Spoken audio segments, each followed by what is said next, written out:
எல்லாருமே காதலிக்கலாம், ஆனா அதெல்லாம் உண்மையான காதல் ஆயிட முடியாது. சப்போஸ் நீ ஒருத்தன் காதலிச்சு அவனுக்கு கிடைக்கலன்னா கூட, இல்ல அவனை விரும்பல தெரிஞ்சா கூட அவனுக்காக உன் உயிரை அர்ப்பணிக்கல தெரியுமா? அதாண்டி உண்மையான காதல்.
கேள்வி அன்று வீடை வேறு இன்று கண்ணில் கண்ணீர் உலா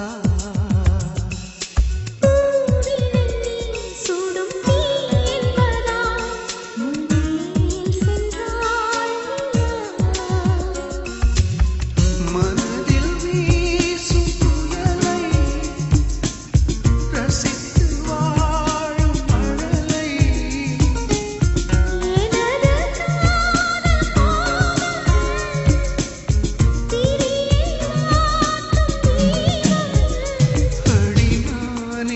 செய்தேன் பாவம் உன்னோடுதான் கனாவிலே நினைவு மயங்கி கிடப்பேன். நீன்றி வாழ்வேன் உன் நினைவாலே தேவேன் இரண்டு மனம் எனவே ஒரு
விழா நடத்தும் எந்தன் நெஞ்சம்